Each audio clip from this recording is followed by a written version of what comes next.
నమస్కారం. నా పేరు Kethireddy Jagadishwar Reddy. Telugu film producers council of Andhra Pradesh అధ్యక్షుడిని.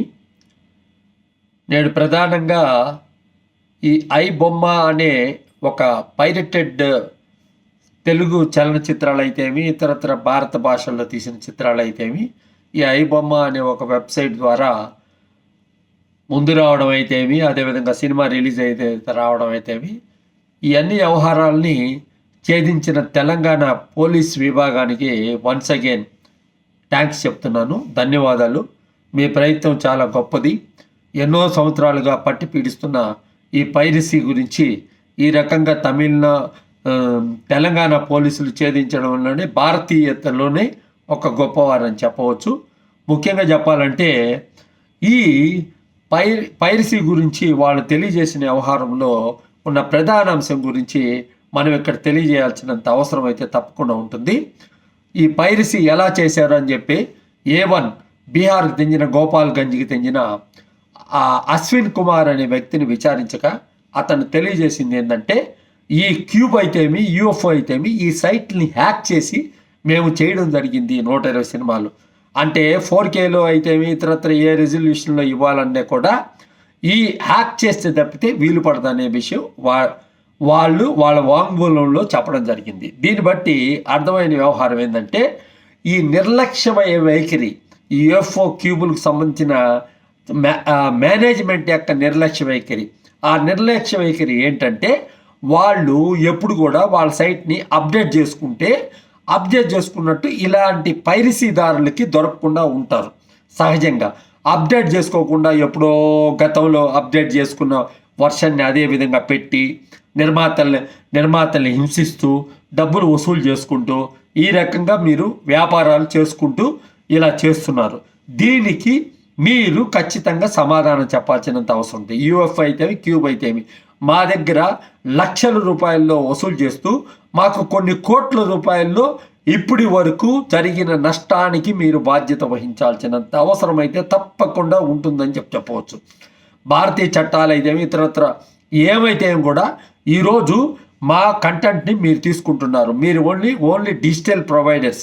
డిజిటల్గా మీరు ప్రొజెక్టులు పెట్టి థియేటర్లో రన్ చేసుకునేదానికి ఒక వసతి కల్పించి మీ ద్వారా మేము చేసుకోవాలని చెప్పి మా దగ్గర నుంచి వారానికింతని, నెలకింతని వసూలు చేస్తూ మీ కాలయాపన చేస్తూ మీరు లక్షలు దండుకుంటూ మా దగ్గర ఉన్నారు.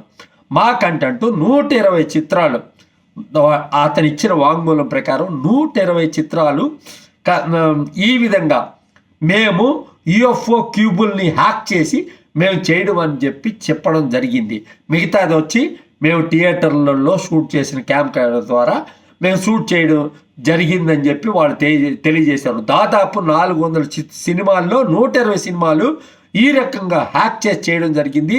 అదేవిధంగా పుష్ప 2 అనే సినిమాని నేను వారం ముందే చూశానని చెప్పి అతను వాంగ్మూలం వేయడం జరిగిందంటే దీనికి మీరు సమాధానం చెప్పవలసినంత అవసరం తప్పకుండా ఉంటుంది. UFO క్యూబులు కేవలం నిర్మాతలను హింసించి డబ్బు వసూలు చేసుకోవడం కాదు, అప్డేట్ వర్షన్ మీరు ఎందుకు చేయలేదు, దీనికి మీరు నష్టపరిహారం నిర్మాతలకు చెల్లించాల్సినంత అవసరం తప్పకుండా ఉంటుంది.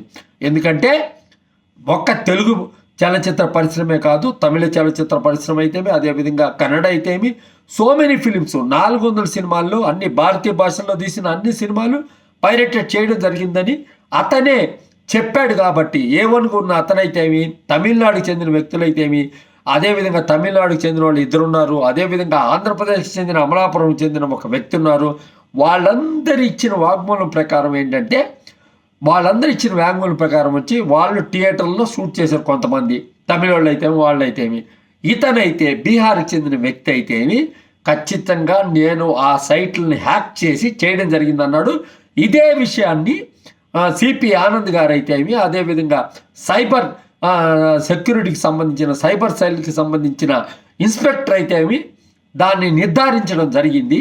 తప్పకుండా ఏంటంటే, ఏ రకంగా నిర్మాతలు ఎంతో కష్టపడి సినిమాలు తీసి ప్రజలకి ఎంతో జనరంజకంగా ఉండాలని కోరుకునే నిర్మాతలకి ఇది ఒక చెంపపెట్టులాగా చెప్పవచ్చు. మీరు మీ బాధ్యతలను నిర్వర్తించాల్సిన అవసరం లేదా? తప్పకుండా ఉంటుంది. మీరు మా కంటెంట్ తీసుకొని మా దగ్గర వచ్చి వారానికి ఇంతని, షోకింతని మీరు వసూలు చేసుకునేటప్పుడు మా కంటెంట్ని మీరు మీ ద్వారా అతను హ్యాక్ చేశారన్నప్పుడు ఈ 120 చిత్రాలు ఏ చిత్రాలు అయితే ఉన్నాయో ఆ 120 చిత్రాల నిర్మాతలకి మీరు బదులు చెప్పవలసినంత అవసరం ఉంటుంది. అవసరమైతే నష్టపరిహారం కూడా చెల్లించాల్సినంత అవసరం ఉంటుంది. కేవలం ఊరికి మూలపడిలాగా అది ఇది అని చెప్పి అన్ని సమస్యల్ని ఇది చేసి అంతా ఒకే సంస్థగా ఏర్పాటు చేసి చేసుకున్న వ్యవస్థ, మోనోపలి వ్యవస్థ ఉంది. కాబట్టి మీరు చలనచిత్ర రంగంలో మీరు ఒక్కొక్క రాష్ట్రంలో ఒక్కొక్క రకంగా యూఎఫ్ అయితే క్యూబ్ అయితే ఎంత చేరేసి ఒక్కో రాష్ట్రంలో ఒక్కో రకంగా మీరు నిర్వర్తిస్తున్నారు. కాబట్టి భారతీయ చలనచిత్ర రంగంలో మీ యొక్క పాత్ర ఎక్కువైపోయింది. కాబట్టి ఈరోజు జరిగిన ఈ తప్పుకి వన్స్ అగైన్ తెలంగాణ పోలీస్ విభాగానికి నేను సెల్యూట్ చేస్తూ, వారందరూ కూడా ఇలాంటి వ్యవహారాన్ని ముందుకు తెచ్చారు. కాబట్టి యూఎఫ్ఓ క్యూబుల మీద కూడా వాళ్ళు చేసిన నిర్లక్ష్య వైఖరికి వాళ్ళపైన కేసు నమోదు చేయాల్సిందిగా నేను కోరుతున్నాను. తప్పకుండా ఆ నిర్మాతలకి ఏ 120 సినిమాలు అయితే మీరు చెప్తున్నారో ఆ 120 సినిమాల నిర్మాతలకు అందరికి కూడా ఈ యూఎఫ్ఓ క్యూబ్ అనేది ఇన్ని రోజులు దండుకున్న డబ్బు మొత్తం కూడా చెల్లించాల్సినంత అవసరం ఉంది. తప్పకుండా ఆ దిశగా మేము అడిగేస్తాం. అవసరమైతే ఏ ఉద్యమానికైనా కూడా మేము ముందు ఉంటామని చెప్పి తెలియజేయటంలో ఎటువంటి సందేహం లేదని నేను తెలియజేస్తున్నాను. తప్పకుండా ఆ దిశగా నిర్మాతలందరూ కూడా అడుగులేయాలని, మన కంటెంట్ తీసుకొని మనతో వ్యాపారం చేసుకొని మనల్ని ఈరోజు నడి రోడ్డులో నిలబెట్టి మన యొక్క ఆదాయానికి గండి కొట్టిన ఈ యూఎఫ్ అయితే క్యూబ్ అయితే యాజమాన్యం పైన ప్రత్యక్ష పోరాటం మనం చేయాలని చెప్పేసి నేను కోరుకుంటున్నాను.